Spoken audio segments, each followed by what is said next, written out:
Alhamdulillah, hamdan katsiran thayyiban mubarakan fi, mubarakan alaih. Ashadu an la ilaha illallah wahdahu la syarikalah wa ashadu anna Muhammadan abduhu wa rasuluh alladzi la nabiyya ba'dah.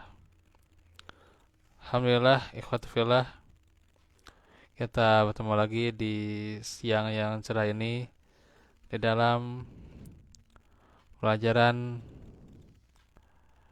tafsir, yakni bagaimana pentadaburi Al-Quran.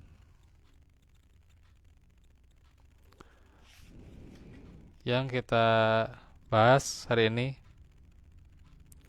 mengenai ayat Makkiyah dan Madaniyah.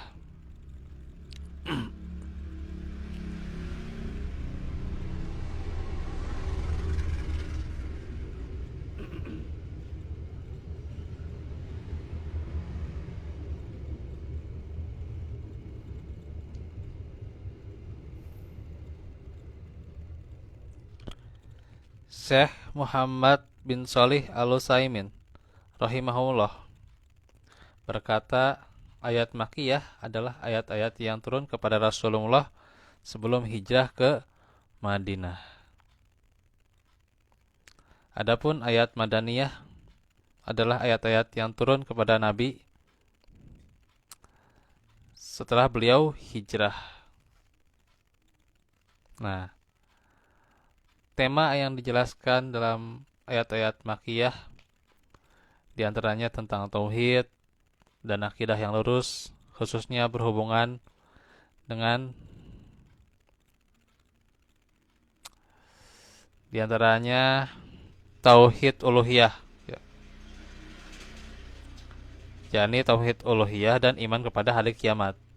Makanya tidak semua yang dikatakan yang dikatakan surat, kalau bahasa kita surat panjang bisa sambil dicek ada beberapa surat yang mungkin menurut kita itu adalah suratnya panjang, tapi ternyata makiyah gitu. Ada seperti surat Yasin itu adalah Makkah, Pak. Iya, makiyah. Ya, wallahualam diturunkannya berapa ayat dulu mah. Tapi itu adalah surat makiyah ya, Yasin itu ya. Bisa dicek surat Yasin itu makiyah. Apalagi ya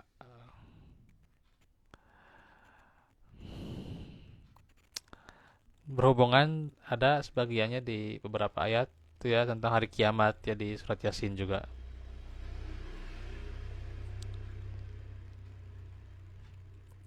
Terus ada juga yang membahas tentang tauhid ya. Karena apa? Mayoritas kaum musyrikin mengingkari semua itu mengingkari uluhiyah dan juga iman kepada hari kiamat, iman kepada hari akhir ya.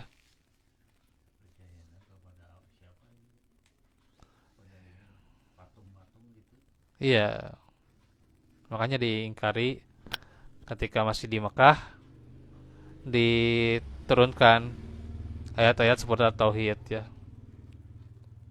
Ya, selain surah-surah juz 30 sebagiannya gitu ya, yang sudah kita hafal, tapi kita hafal sebagian ya, juz 30 juga kan ada An-Naba ya,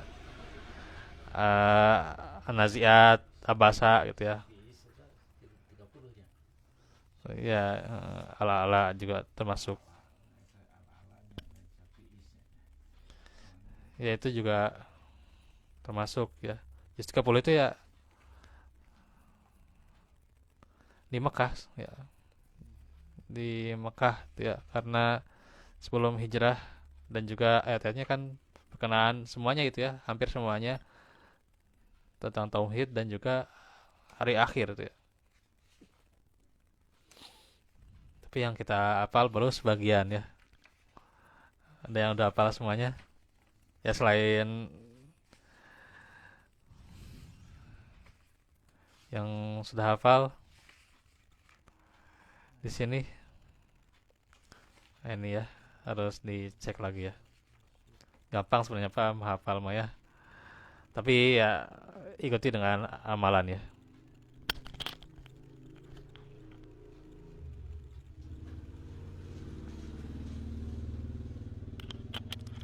Nah, ayat-ayat Madaniyah itu lebih banyak membicarakan tentang jihad ya,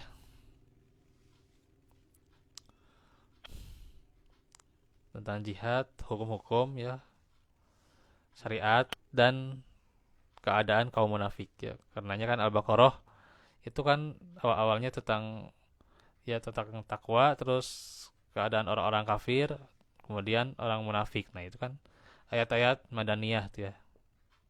Terus juga ya Anisa banyak tuh ya tentang waris, tentang ya pernikahan, munakahat ya.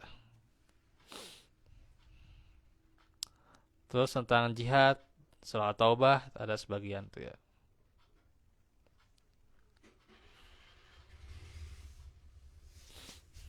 Nah, kalau kita membaca rincinya tentang ayat Makkiyah Madaniyah itu ya.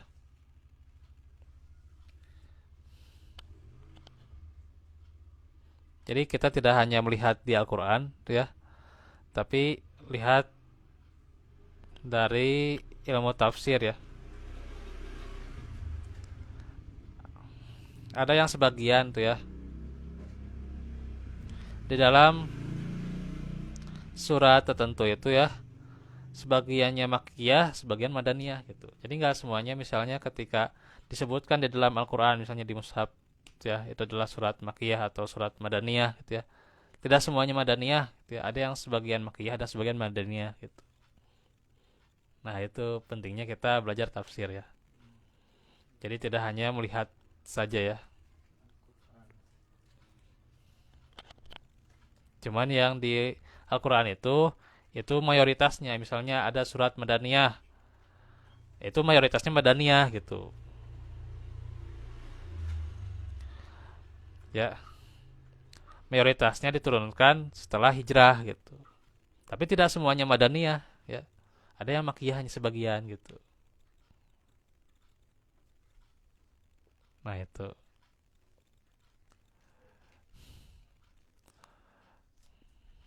Ada yang memang dikelompokkan surat Makkiyah ini, surat Madaniyah ini gitu ya. Tapi tidak harus cirinya itu surat yang panjang harus Madaniyah gitu ya. Atau surat yang pendek berarti Makkiyah, enggak gitu juga ya. Pokoknya mah 13 tahun Nabi di Mekah itu menerangkan tentang tauhid, tentang akidah, tentang bahaya kesyirikan, tentang hari akhir ya, tentang keimanan gitu ya. Sehingga tentunya itulah yang disampaikan oleh Nabi ya gitu. Karena saat itu ya tentang misal hukum-hukum sholat di Mekah belum dijelaskan, hukum-hukum sholat, hukum-hukum tentang waris zakat itu belum dijelaskan ya. Baru nanti setelah hijrah dijelaskan ya. Bahkan kewajiban yakni sholat ya, kemudian juga saum ya gitu. Nah, itu kan setelah hijrah. Nah, gitu. Tentang jihad kan ya setelah hijrah, itu jelas ya, setelah hijrah ya. Iya, iya, tapi kan sebelum sebelum itu kan Nabi teh hijrah dulu. Nah, hijrah dulu kan ke Madinah. Nah, baru nanti itu ya nanti ada ya. Iya, iya nanti menerima perintah sholat gitu. Iya.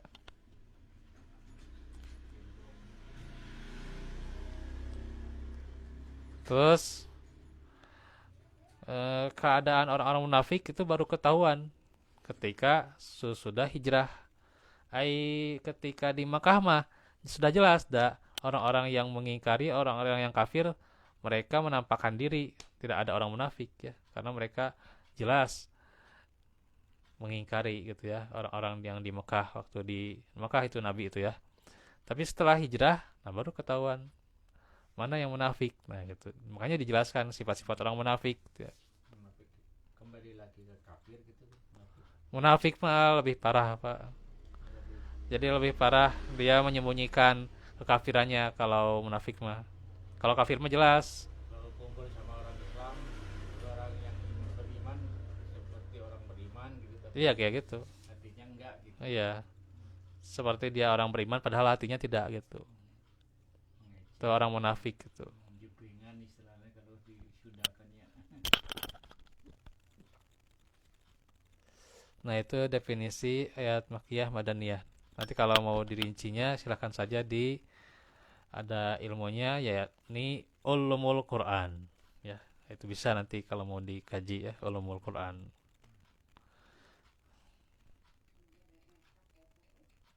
Oke.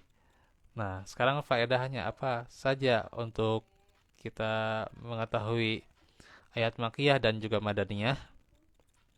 Yakni pertama balagoh Al-Quran ya. Nah, balagohnya itu ya keindahan bahasa itu kelihatan ya. Kalau apalagi yang mengkhususkan yang pelajari balagoh itu bakal ketahuan tuh ya keindahan bahasa Al-Quran ya. Kenapa diturunkan di Mekah, kenapa diturunkan di Madinah gitu ya. Dalam martabat yang paling tinggi ya, di mana Al-Quran mengajak bicara suatu kaum sesuai dengan keadaan mereka gitu ya.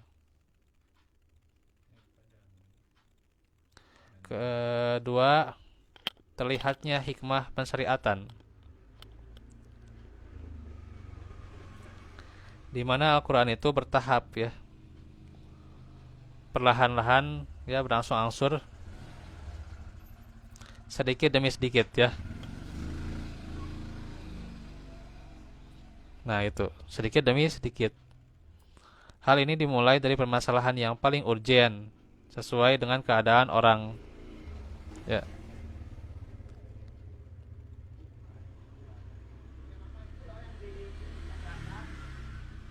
Sesuai keadaan orang yang diajak bicara dan kesiapan mereka untuk menerima dan melaksanakan syariat itu.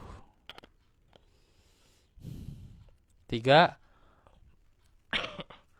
mendidik dan membimbing para dai agar mengikuti langkah Al-Quran dalam metode dan tema dengan memulai dari yang paling penting, lalu yang penting, dan menggunakan sikap keras pada tempatnya dan sikap lembut pada tempatnya juga. Ya. Karena kan bagaimana Nabi SAW lebih jelas terlihat ketegasannya ketika ya masalah syariat juga ya. Masalah syariat dan diantaranya kalau baca di kitab tauhid itu ya ketika berhubungan dengan akidah gitu ya itu tegasnya itu sangat kelihatan tuh ya kenapa Nabi ada rada tegas ya rada tegas ketika berdakwah ketika Mekah walaupun ya tentunya di Mekah perlahan-lahan lembut dulu ya itu lembut nah baru ketika para sahabat banyak ya di Madinah nah baru itu rada tegas nah ya karenanya kan sudah dijelaskan mengenai akidah maka Nabi pertegas lagi tentang syariat tentang akidah nah, dengan sikapnya juga gitu ya Sahabat ya itu tegasnya si iya Umar bin Khattab kan kantong kafir ya. Dulunya kan iya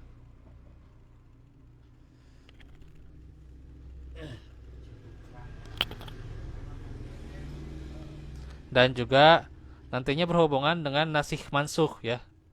Apabila ada ayat makiyah dan madaniyah dan terpenuhi syarat-syarat nasikh mansukh, nah, maka ayat madaniyah memansukh ya ayat makiyah. Ya. Jadi ayat madaniyah itu bisa menghapus ayat makiyah ya. Karena madaniyah itu lebih terakhir ya gitu. Karena turun setelah hijrah gitu ya. Bisa dilihat di usul fi tafsir ya. Nah itu tentang ayat makiyah dan madaniyah ya.